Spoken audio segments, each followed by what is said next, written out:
रहते हैं, इसीलिए धाम, नाम, रूप, लीला इसका स्वाद नहीं ले पा रहे हैं।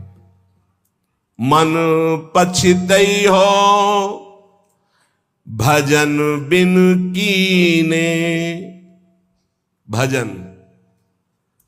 भजन शब्द से सीधे हमारा मन जाता है कि शायद माला के लिए कह रहे हैं। कहा जाए भजन करो तो आपका सीधे अर्थ भाव आएगा कि माला, लेकिन सही पूछो तो भजन का अर्थ माला नहीं है। भजन का अर्थ है आराध्य देव की परिचर्या में रहना, सेवा में। वो चाहे सुमिरन करते हुए शरीर से सेवा या मानसिक सेवा, अपने आचार्य की सेवा, अपने गुरुदेव की सेवा, अपने इष्ट की सेवा, इष्ट भाव से समाज की सेवा, वास्तविक भजन इसे कहते हैं। और जो अंदर अंदर नाम जब चलता है उसे सुमिरन कहते हैं। हनुमान जी महाराज जी ने दो बात कही, का हनुमंत विपति प्रभु सोई, जब तो सुमिरन और भजन न होई। जब आपका सुमिरन नहीं हो रहा और भजन नहीं हो रहा, अगर नाम सुमिरन करना भजन से जोड़ा जाता तो दोष बार क्यों कहा सुमिरन और भजन। सुमिरन का मतलब है अंदर से भगवत चिंतन करना, और भजन का मतलब है अंतर और बाह्य दोनों से आराध्य देव की सेवा करना।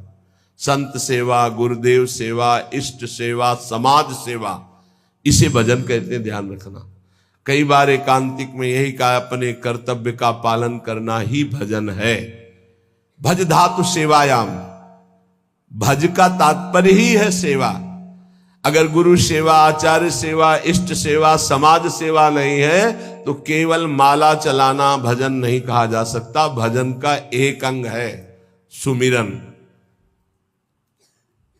इसलिए कह रहे कि भजन को समझ लीजिए, नहीं तो आपका कि घर बार छोड़कर एकांत में बैठकर माला चलाना ही भजन है, ऐसा नहीं।